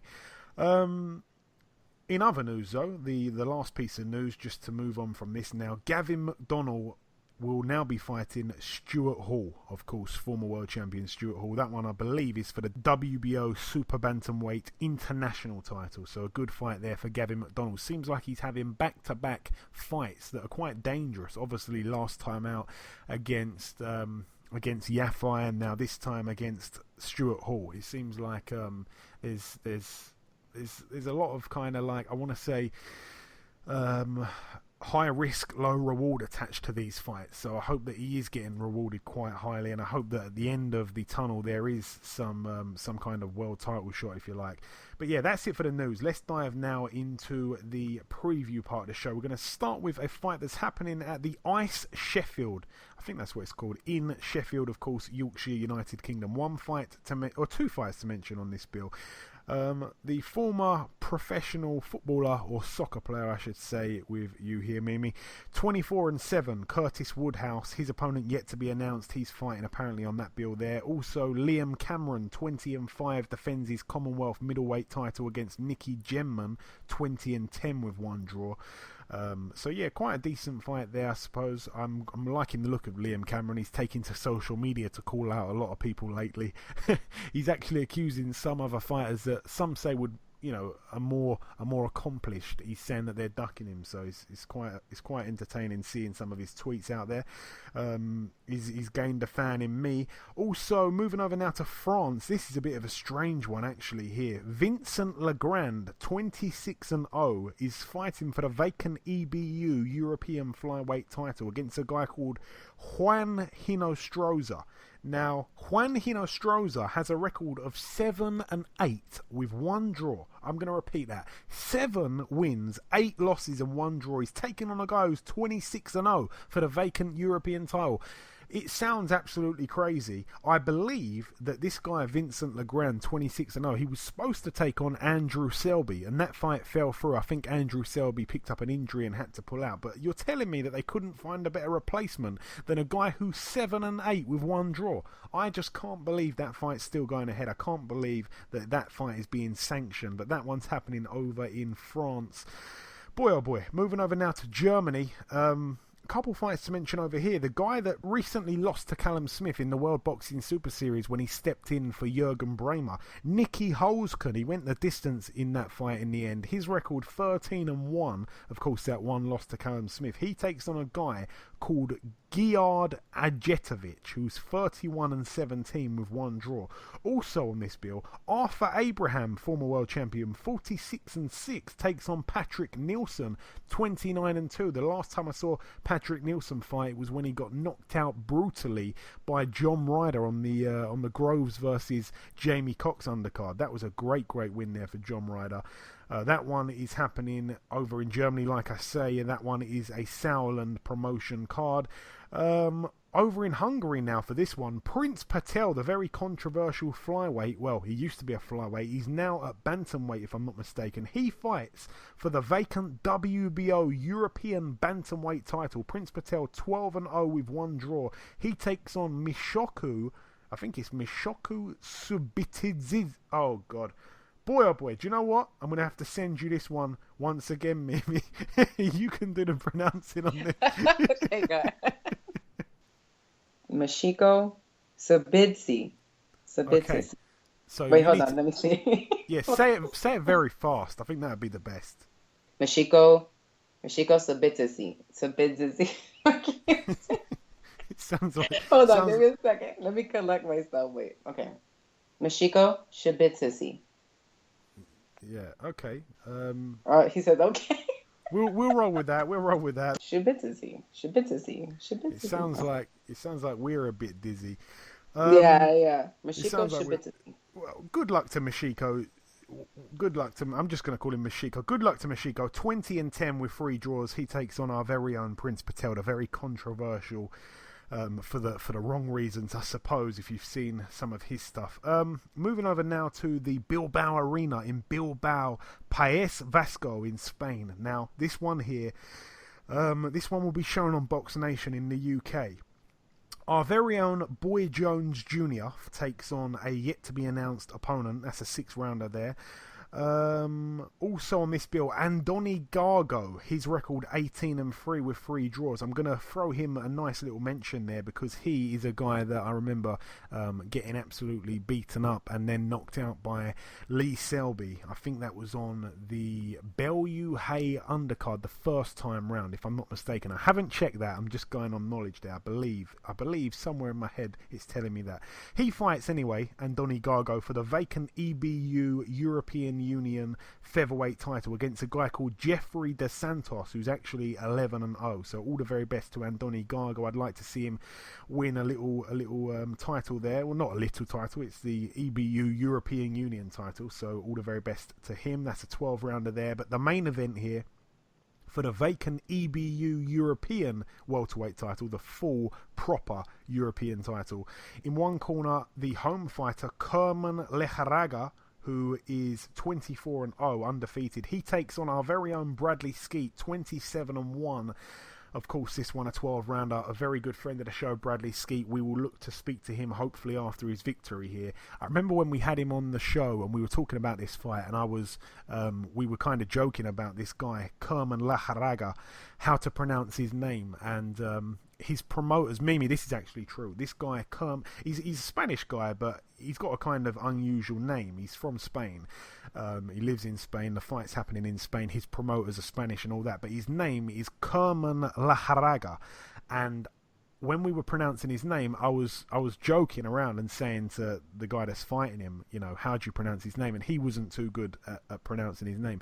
And the promoter of the show listened to the podcast and actually said, "You will learn how to say his name come fight night." So there's a bit of animosity there, I suppose. But yeah, all the very best to Bradley Skeet. I know he's out there in Spain. Hopefully he gets the job done and then moves on to something a little bit bigger, like a world title fight perhaps. Moving over now, though, to the Barclays Center in Brooklyn, New York, USA. This one going to be shown on HBO. So if you're at home in the US, you can watch it on HBO. If you're at home in the UK, you can watch it on Sky. But if your name is Mimi Melendez, you can watch it from a few rows back. Mimi, you will be there in attendance in Brooklyn, going to your first fight card. So are you excited for this one? And if so, why are you excited? I am extremely excited. I've always heard about, the atmosphere of the Barclays Center, and Jacobs is one of my favorite middleweight fighters, and I get to see Katie Taylor. I'm really excited that she's going to be on the undercard. I think she's amazing. Get to see Big Baby, he's also somebody from Brooklyn. Yeah, so it's really exciting for me. I just want to be there, and it's just the fact that this is going to be my first fight, my first professional fight that I actually attend in person. I've been watching boxing for years, but it's always been on TV. So this is just going to be so much better because everybody else is going to be in the same mood that I'm in, excited about the fight. So I just can't wait. And starting with the undercard here, a guy who was an Olympic gold medal in 2016, a guy that I think, if I'm not mistaken, he's the guy that Josh Kelly fought in the Olympics, and of course he knocked Josh Kelly out of the Olympics in, I think it was the second round or something like that. I'm not sure how they do it now, but this guy eventually ended up winning the gold medal. He's a guy from the Kazakhstan, and his name is Daniyar Yelusinov. He's making his debut here. He's signed a promotional contract recently with Eddie Hearn. He takes on a guy who's undefeated, actually, called Noah Kidd. So that guy's 3-0 with one draw. Noah Kidd. That sounds so weird, that name, actually. And also on this bill, like you say, Katie Taylor, 8-0. She defends her WBA World Female Lightweight title, but in the other corner, no mug, I want to say here. That sounds kind of bad, even thinking about calling a lady a mug. But anyway, Victoria Bustos, 18-4. No walkover is what I should say. She is the IBF World Female Lightweight title. It's going to be a 10 2-minute round contest here. Of course, all the very best to Katie Taylor in that one. And you said it yourself, Mimi, you'll be excited to see her live. She is really, really, really good. I've seen her live a couple of times. But moving up the bill once again, Big Baby Jarrell Miller, 20-0 with one draw. Friend of the show. He's in a 12-round fight against Johan Duhaupas, former opponent of Deontay Wilder. But it took Deontay Wilder quite a while to get rid of him. And I think Povetkin also fought Duhaupas. I think it took him 6 rounds without checking. So he's quite durable. And at that time, Povetkin was very questionably getting into shape, I should say. His record, by the way, Duhaupas, 37-4. That should be quite a good fight there, by the way. But the main event, the Miracle Man himself, I've actually seen that HBO are driving this bus around Brooklyn, and it's got Danny Jacobs' face on the side of it. It's quite remarkable. But yeah, Danny Jacobs, 33-2. He's in a 12-rounder against Maciej Sulecki, 26-0, perfect record. The guy from Poland, who is actually a really good fighter. He's kind of been based out in the US for quite a while now, if I'm not mistaken. I think he even fought on one of the undercards of one of the World Boxing Super Series, tournament fights, or one of the cards. I'm sure he was on the undercard for one of those, and he's actually a good fighter. But like I say, some of the the kind of casual fans wouldn't have really heard of him, but he's actually quite a good fighter. So it is a steady step up, I suppose, for Daniel Jacobs. I suppose we want to see him in with some of the names that you mentioned earlier in the middleweight division, really, Mimi, the likes of BJS, the likes of Charlo and the others. But it's not a bad fight, so I don't think we can overlook Sulecki. I think he's quite a good fighter. But what's your thoughts on that fight there? We don't know too much about Sulecki. I want to reiterate, I don't know much about Sulecki, but I I like Jacobs. What can I say? I'm a fan of Jacobs. I think he's extremely talented, and I feel like he's the whole package. I loved him in the Triple G fight, and I watch all of his fights, every single fight, even the one where he got knocked out by Parag. Every single fight I've watched. I've been a fan of his since the beginning of his career, and I get to see him live. So. And I just, wish him the best, and good luck to Sulecki. Good luck to Sulecki, yeah. Some of the guys that that are notable, I suppose, on Seleki's resume. It may surprise some people. He actually was the guy that took the O of Hugo Centeno Jr. That was back in 2016. Hugo Centeno, we mentioned earlier, he lost to Jamal Charlo, of course. We said in the review part. So yeah, he actually TKO'd him in round 10. So that's a name there. And also he's coming off, most recently Selecki, he's coming off a win over Jack Kulkai. That was back in October of 2017. So that was his last fight. And Jack Kulkai, of course, a former world champion. So yeah, Selecki's certainly no mug.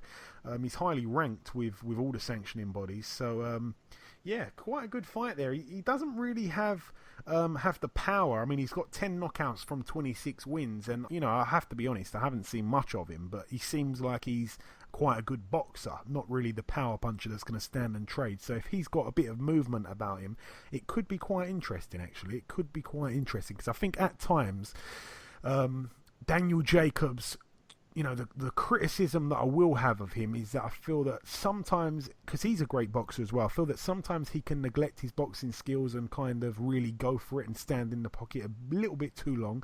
I feel that he did that against Triple G in spurts, but I also think he boxed quite clever in that fight. But yeah, I think that's the only real kind of danger there. But I think he will, he will beat Selecki, and probably in style, probably by a stoppage. So yeah, a good steady fight for him. Of course, this is another Eddie Hearn show. It's his second show now in the United States. So yeah, looking forward to watching that one, actually. Box Nation will also be showing this card that's happening, I think it's at the same time. It's happening over in Philadelphia, Pennsylvania at the I think this is how you say it, the Liacourus Center. It's not a popular venue, I don't think. But anyway, on this bill, the Olympian, of course, the silver medalist, Shakur Stevenson, a man that has also been on this show. It seems like I've said that a million times today. He takes on a guy with a wicked name, by the way. This guy's name is Roxburgh Patrick Riley. That is a brilliant name. 12-0 he is. That's an 8-rounder there. Also on this bill, B.Y. Bryant Jennings, another man that's been on this show. His record 22-2. Those two losses to very good fighters, by the way, Vladimir Klitschko and Luis Ortiz. He fights for a title that I had never even heard of, actually, until reading this. He fights for the vacant USA Pennsylvania State Heavyweight title. He takes on Joey Daweko in the other corner, 19-4 with 4 draws. All the very best to Bryant Jennings. Another man that's been on this show is on this bill, Jesse Hart, 23-1. His only loss at world title level to Gilberto Ramirez for the WBO super middleweight title back in 2017. He fights for the vacant NABF super middleweight title against Demond Nicholson, I think it said. Demond Nicholson, 18-2 with 1 draw. It's a big step up for Nicholson, actually, that one. It's a 10-rounder there. And the main event for the WBO World Super Bantamweight title, Jesse Magdaleno, 25-0, the man that actually beat Nonito Donaire. I think it was a couple years ago now. He beat Nonito Donaire. And Nonito's been chasing him for a rematch ever since, and Nonito tells me that Magdaleno doesn't want it. Well, anyway, he takes on Ghana's very own Isaac Dogbo, 18-0. Somebody's O must go. A combined record there of 43-0. That one's going to be shown on ESPN in the States, but it will be shown in the UK on Box Nation. So you'll have to tape that one while you're in Brooklyn, Mimi, I'm guessing. Moving over now to the final couple bills that are just happening all over the place, really. This one in El Paso, Texas, we have at the Don Haskins Convention Center. This one's going to be on Fox. This is a real busy weekend for the US TV. This one features another few guys, really. Erickson Lubin, 18-1, obviously that one loss to Jamel Charlo. He takes on Oscar Cortez, who's 26-3. That's a 10-rounder there. I'm looking forward to seeing the return of Lubin, actually, a really promising prospect.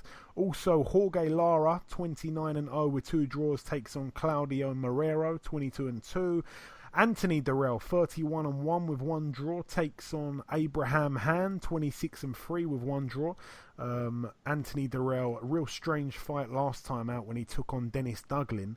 That fight seemed to end very, very controversially on a very small cut. It almost looked like a paper cut that stopped the fight. Really, really weird stuff there. And I know that Dennis Duglin really wants that rematch. That could have happened. I don't see why not. But this is a 10-rounder for that one. Also, Josecito Lopez tops the bill, 35-7. He takes on the undefeated 17-0 Miguel Cruz. That could be quite interesting.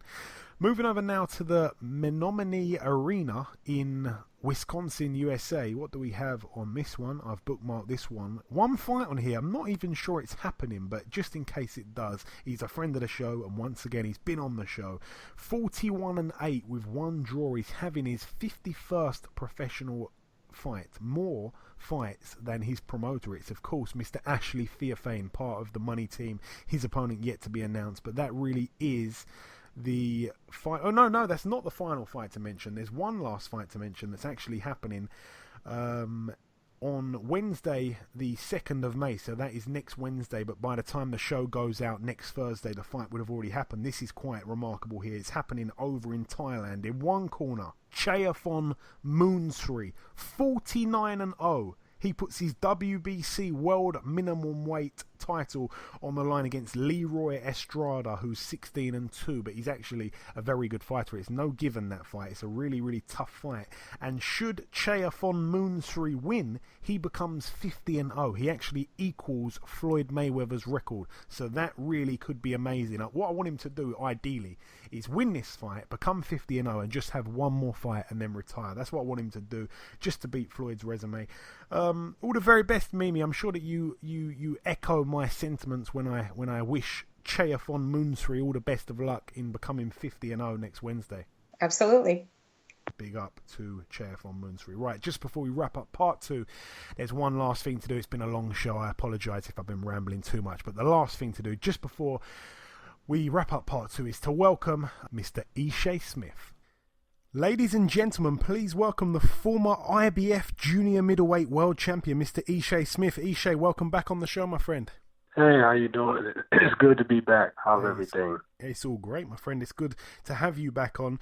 So, Ishe, first things first, we spoke back in December on what was actually, a little fact I'm going to throw out now, it was actually our most listened to podcast out of all the podcasts we've done. So that was a good thing. Oh, wow. Yeah, it was a great thing there. We obviously spoke a lot about your career. At that time, you'd just come off the loss to Julian Williams, but it's a new year, it's a new chapter. On May the 11th, you'll take on the former IBF Junior-Middleweight World Title challenger, Mr. Tony Harrison. So firstly, Ishe, what do you know about Tony? He's nothing different than anything I face, a good fighter. I've always been the one to wanting to take risks throughout my career and fight the best. And he's considered young and dangerous and one of the best out there. So, I'm staying with that. I just want to fight the best and put myself in a better position and give myself better opportunities. And he was the one that could do that. And have you ever ran into Tony Harrison before, Ishe? Because obviously he's only 27, he's still young, but I always think he's much older because it seems like ages ago when he was being trained by Emmanuel Stewart, the late, great Emmanuel Stewart. I've never ran into him personally, but, when you've been in this game as long as I have, you know the who's who of boxing. Yeah, I see. And the most recent fight that I watched of Tony Harrison was his fight against Jarrett Hurd for the vacant world title, which coincidentally was your old world title. Did you happen to see that fight? Because in my eyes, I actually thought that, especially in the early rounds, Harrison was able to comfortably outbox Hurd for much of that fight. Yeah, I saw some of it, and I was able to look at some of it, but unfortunately, he, Hurd stormed back and won, and I was able to peek at a little bit of it, but he's a good little fighter, a good little kid. And obviously your fight will be happening in your hometown of Las Vegas. It will be shown live on Bounce TV in the United States. Unless I'm mistaken, I think that's 3 fights in a row now on Bounce for you. Yes, Bounce has done well throughout my career. I mean, especially at this stage, you know, they have spared no expense going out and profiling me and my family and my career. And, you know, I really do appreciate it. I mean, I've been on every network from NBC to ESPN and HBO, Showtime, and I appeared multiple times on Showbox when that series was kicking off. So, but at this stage and to have someone still be interested in my story and my career is, it's a blessing, man, and I don't take that for granted. And with the 154-pound division obviously being a really hot division right now, and the champions being so good, we have to give a lot of credit actually to Jarrett Hurd for recently unifying against Erislandy Lara, who a lot of people felt was the number one man in that division. Did you see that fight? And if so, does that extra belt solidify Hurd as being the number one man, or is it Charlo? How do you see it? Well, you would have to give that to Hurd. He beat the man. I mean, you know, Lara was the man at 154 pounds, and if you beat the man, you become the man. So right now, I think everybody's chasing Jarrett Hurd. He's a good fighter, and he beat the man who was the man. And you know, you got to take your hat off to him. I was at that fight. It was a tremendous fight. It was a tremendous card put together by Mayweather Promotions, and it was just a hell of you know, every fight on the bill from top to bottom was good.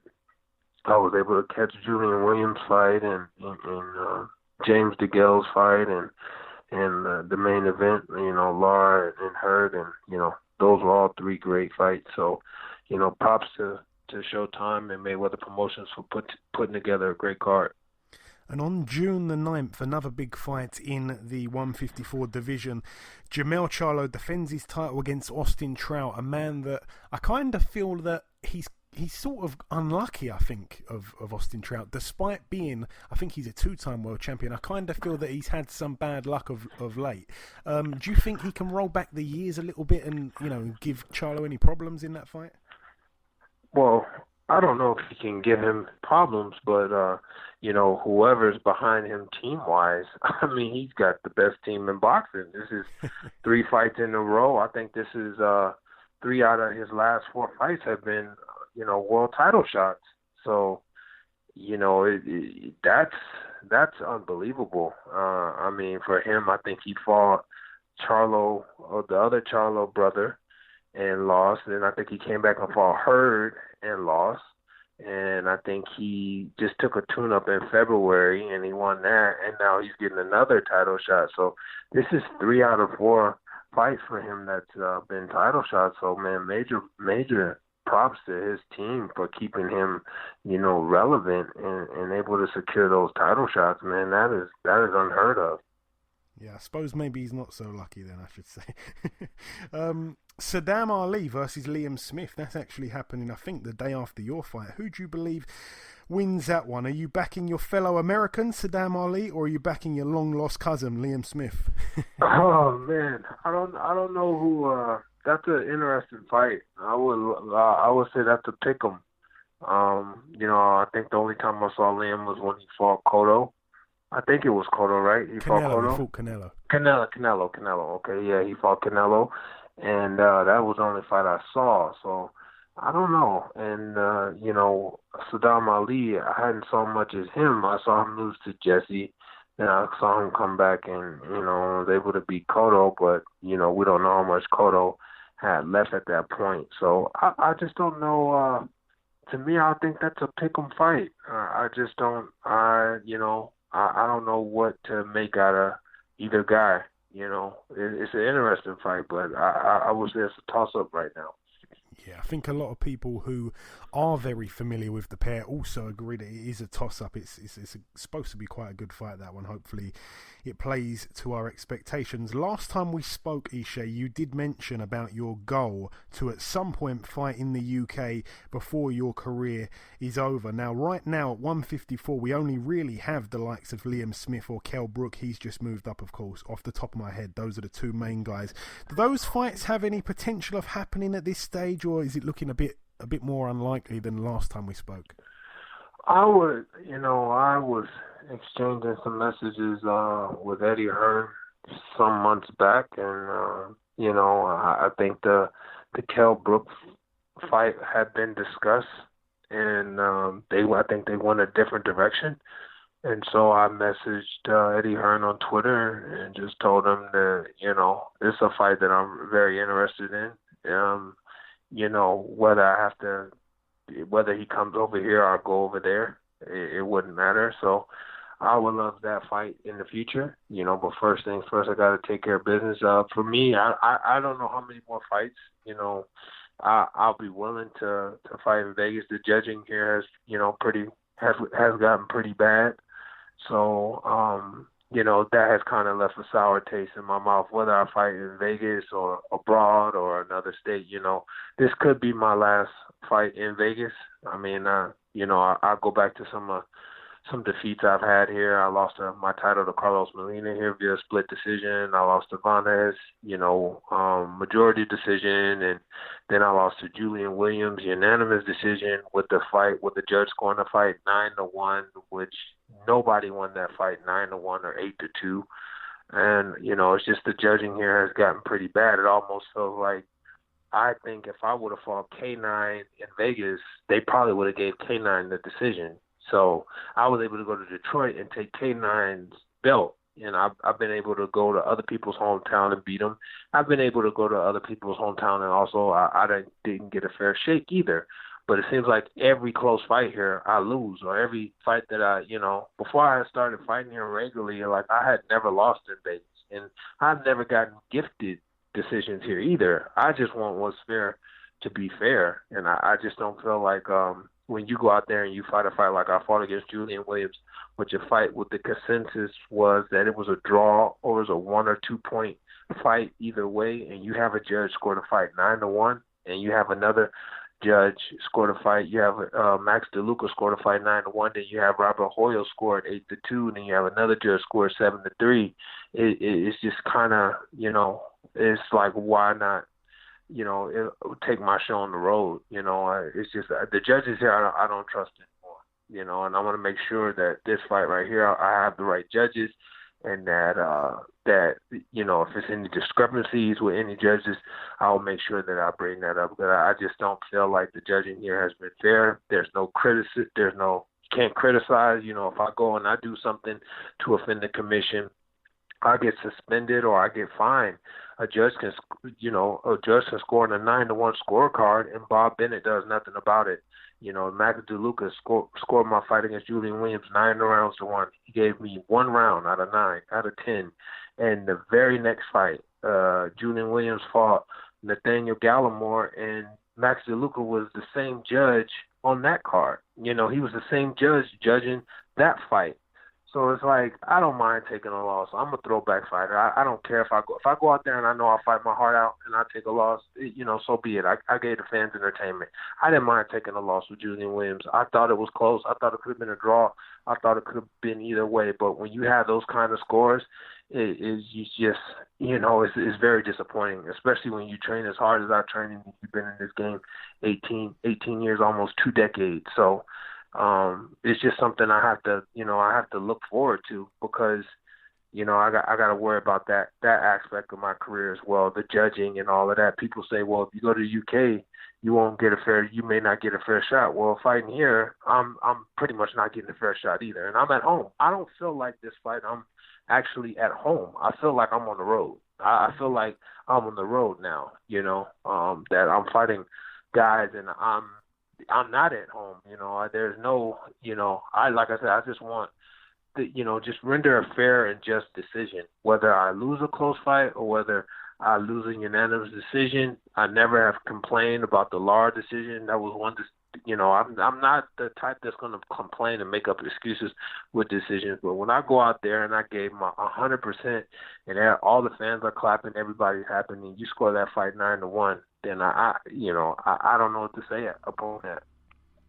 Yeah, it's such a shame to hear you say that, because obviously not just yourself, but even, the city, Las Vegas, it's got such a historic meaning in boxing, and to have such awful judging, and I agree with you. I mean, as you brought it up there, Max DeLuca handing in quite a questionable scorecard between yourself and Julian Williams. When you just reminded me there, he was also a judge in the Williams and Gallimore fight. He, again, was the judge that scored it widest to Julian Williams. Another judge had it a draw, which I think it was a lot closer than 117-110, which Max DeLuca gave in favour of Williams. So quite a strange, I don't know, not a relationship, I'd say, between the two, but it seems like he favours him quite a lot.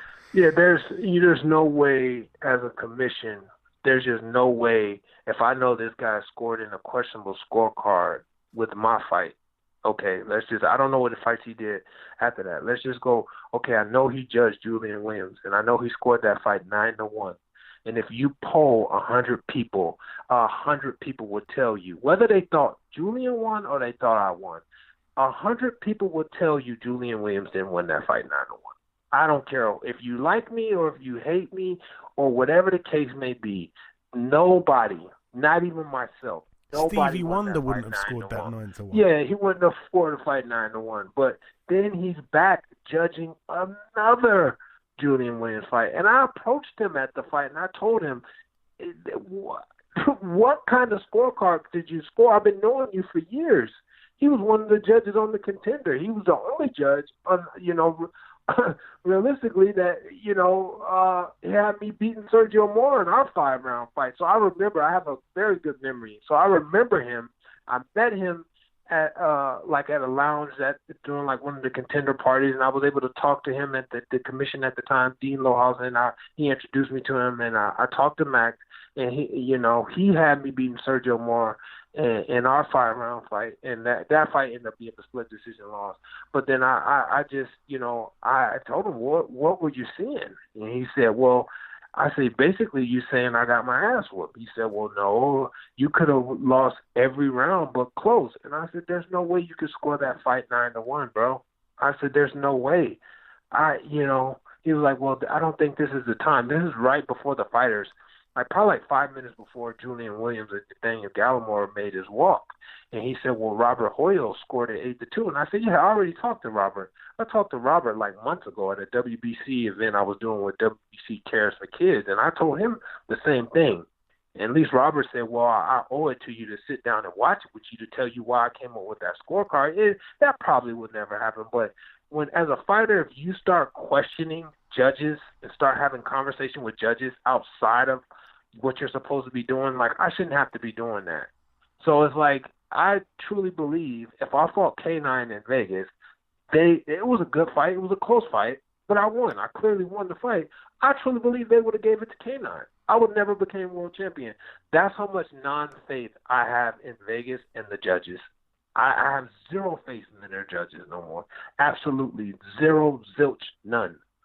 And there's no penalty. There's no way. I told him, I said, there's no way if I was Gallimore's people, I would have had you judging this fight. There's no absolute. If I realized that you the one that scored the card 9-1 for Julian Williams against me, there's no way I would have had you back on this fight. I would have protested and got you off of here. And I told him that. I'm not one to shy or to hide my tongue or not say what's on my mind. And, I told him that. So, whatever it may be. But, I just, like I said, I don't feel these judges are competent. It's not just Vegas, but it's just I have to deal with what's affecting me and what's going on with me. And, I hadn't lost here as a professional before. My first loss, which was Molina. And, ever since then, it's just been every close fight or every fight people feel like I'm winning or in. These judges are just, they're crazy, man. And it's unfortunate because they determine whether things happen for you or not. Like Julian Williams got IBF, he got a title eliminator off my fight. What if I would have won? That could have been me in the eliminator. See, they dictate a lot, but instead now I got to fight Tony Harrison, which, I'm happy I'm active, but you see how I say they determine a lot of things, what happened, how the dominoes and the chips may fall. So now I got to go fight Tony Harrison. I may get a title shot after, once I'm victorious. Well, who knows? But Julian Williams was automatically put in the fight where once he won, he was given, he was in the title eliminator. He was given practically a title shot. So it's just disappointing. Like I said, I'm not a man to hide behind, taking an L. We take L's in life every day. But, for judges to turn in scorecards like that is why even show up? He should have just filled the scorecard out, stayed where he was at in the back locker room, filled it out, and that judge should have been empty. Robert, too, no different. 7-3, 8-2, 9-1. Come on, man.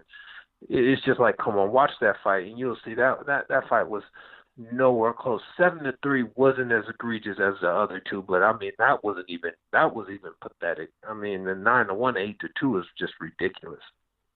Yeah, I agree. I watched the fight. I remember watching it live, and I don't agree with the judges' scorecards, and it was quite crazy. 2 facts I'm going to throw out. Shout out to K9, by the way. It's his birthday today. And also, you say there, Carlos Molina, he actually told me a similar story. He said that I think he had a fight somewhere in South America, and it was an 11-round fight. And it was like he believes he was served up a really bad decision. And when they went to the scorecards, one of the judges actually scored the fight for 12 rounds, and it was an 11-rounder. So that kind of says it all, That's absolutely disgraceful. But coming down to the last couple of questions now, Ishe, I don't want to keep you for too long. I believe we will be speaking to Tony Harrison maybe next week, or I think probably sometime next week. I don't think it will be on fight week, but sometime beforehand. I don't know if there's any animosity. I'm guessing no. You're quite a respectful guy, but if you've got any kind of message for him, what is that message? Nothing. I mean, just good. I'm pretty sure. Yeah, he's a consummate professional. He's a good kid, so I know he'll show up and be ready. And I'm gonna go out there and I'm gonna be ready. And let's just go out there and put on a good fight for the kids. I mean, the days of me, the trash talk is in the ring, man. I mean, I don't get into all that, man. We got to go out there and fight and make it and go out there and entertain these fans. And I'm ready for everything. I mean, whatever brings in the ring. There's nothing I haven't seen, from sparring to fighting. I've been boxing now 18 years. So you said the kid was 27, so he was 11 when I was a professional boxer. No, he was 9. 9, yeah, I was just going to say. Yeah, he was 9 years. Yeah, 9 years old when I turned pro. So I know he's gonna go out there and fight. And everybody has this thing. Well, they want to stop me, and they want to be the first to do it. So I know he's gonna come out and he's gonna try hard, and I'll be ready. We're ready for anything. And finally, I'd like to also give you an opportunity to say anything to your UK fans that may be listening. Any last message for those guys? Well, I hope to be abroad soon, whether that's against Kell Brook or Liam Smith or whoever. But I definitely want to cross that off my bucket list before I hang them up and make it over there. So, Eddie Hearn, if you're listening, get in touch with Leonard when everything goes right with this one, and let's make it happen. Absolutely, we certainly hope so. Okay, listen, Ishe, it's been a real pleasure, as it always is, speaking with you. Thank you for your time. Best of luck for May 11th. Hopefully no bad judging, and we will catch up sometime soon. Okay, thank you so much. Okay. Okay, and this wraps up episode 132 of the BoxHard Podcast. I've been your host, Joey Coastman. Mimi Melendez has been with me for the entirety of the show. A massive thanks also to our 2 guests on this week's show, the former IBF World Champion Ishe Smith and the former IBF World Title Challenger Mr. Charlie Edwards. The prediction league currently stands at myself on 31 points, Ayaz on 37, and you, the listeners, with 37 also. So it's a draw between yourselves and Ayaz. Look out for more polls next week as well. It'll be early next week on Twitter when we start, opening up the polls for you to cast your votes on the Golovkin bill and also the Hay versus Bellew 2 bill. Once again, the biggest thanks of all goes out to you, the listeners. Thank you all for being with us once again this week. Enjoy your weekends, people, and we shall see you all next week.